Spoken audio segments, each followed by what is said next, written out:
देखिए आलू प्रोजेक्ट के अंदर है ये, मतलब टेक्निक है यहाँ पर, एक टेक्नोलॉजी। तो उसको ये पूरे भारत में एक किस्म का सबसे बेहतर है तो और भी, लेकिन बेहतरों में से एक है।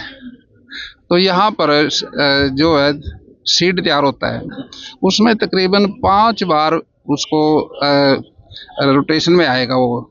एक बार पैदा किया, फिर दूसरी बार, फिर तीसरी बार, फिर चौथी बार।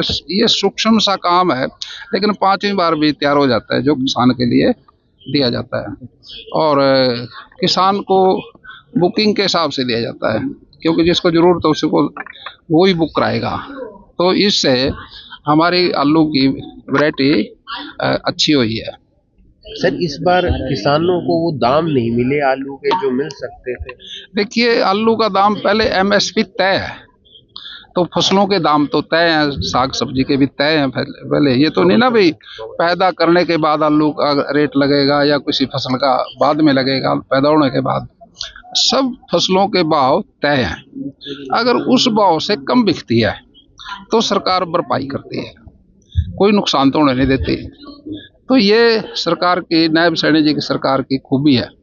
तो हरियाणा एक ऐसा प्रदेश है जो सबसे ज़्यादा किसान को एमएसपी के भाव से खरीदता है और फिर भरपाई करता है उसकी, तो कोई दिक्कत नहीं आती। सर, सीएम नायब सिंह सैनी कह रहे हैं कि अगर क्राइम कंट्रोल नहीं हुआ तो एसएचओ जो इंस्पेक्टर है उसका डिमोशन करके सब इंस्पेक्टर बना दिया जाएगा। देखिए जिसकी जिम्मेदारी है उसको जिम्मेदारी तो निभानी पड़ेगी, और वो अगर अपनी जिम्मेदारी में सक्षम नहीं है तो फिर उसका पद के हिसाब से सीएम साहब ने जो बात कही, जैसा जिसका पद वैसी जिसकी जिम्मेदारी।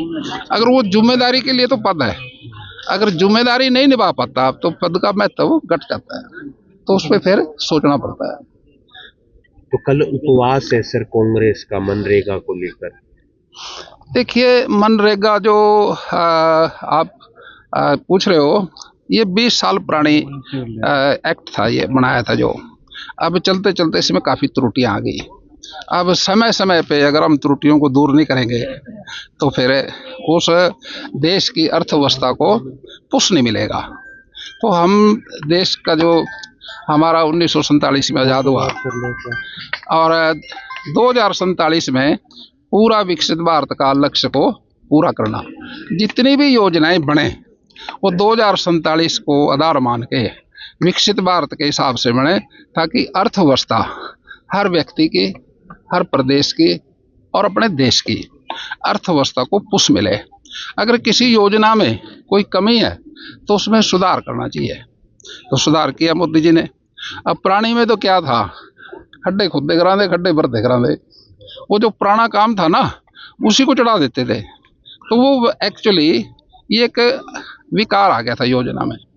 तो जो जिनके लिए योजना बनी थी उनको कोई लाभ नहीं हुआ, तो इसलिए इस योजना में सुधार किया। और राम जी इसका नाम तो आप समझते हैं, ये शॉर्ट नाम है, बड़ा नाम तो आप जानते हैं भी। विकसित भारत गाँव के किसान मजदूरों के लिए जो योजना बनी है, इसका राम जी नाम है। सर, आप एक सामाजिक आदमी भी हैं, राजनीतिक आदमी भी हैं। एक मुद्दा जो सामाजिक है, अक्सर अमीर लोग पहले क्या किया करते थे, भ्रूण में ही लड़की को मार दिया करते थे। अब आपने एक खबर देखी होगी जिसमें 10 लड़कियों के बाद एक लड़का पैदा हुआ, उसे पंचायत पुरस्कृत कर रही है, सम्मानित कर रही है पंचायत। आप कैसे देखते हैं इस पूरे नजरिए को, इस पूरी कहानी को? देखिए तो परमात्मा की देन है। अब जब आप पैदा हुए थे आपसे भी नहीं पूछा, और जब आप जाओगे तब भी नहीं आपसे पूछेंगे। ये जो मरना, जीना और पैदा होना, ये तो परमात्मा के हाथ की बात है।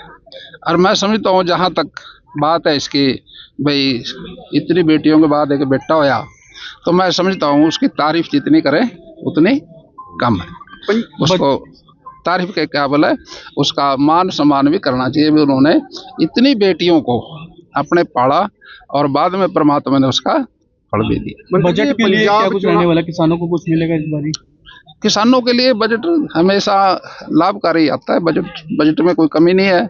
जब आएगा आपको बता देंगे। नायब सैनी जी खुद किसान है, खेती करने वाले हैं, और शिवराज चौहान जी वो भी ट्रैक्टर चलाते हैं। खेत में काम करते हैं, वो तो समझ पूरी है, कोई नुकसान नहीं आएगा, फायदा ही मिलेगा। भाजपा ने पंजाब चुनाव को लेकर कमर कस ली है, मुख्यमंत्री के भी लगातार वहां पर दौरे हो रहे हैं, क्या देखते हैं आगे भी? देखिए चुनाव तो होगा, कोई कमर कस के लड़ेगा, कोई कमर ढीली से लड़ेगा।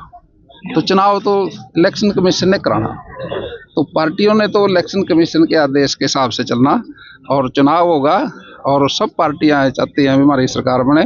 मैं समझता हूँ भी बीजेपी की एक बार कमल खिलेगा पंजाब में, इसमें तो कोई दो राय नहीं।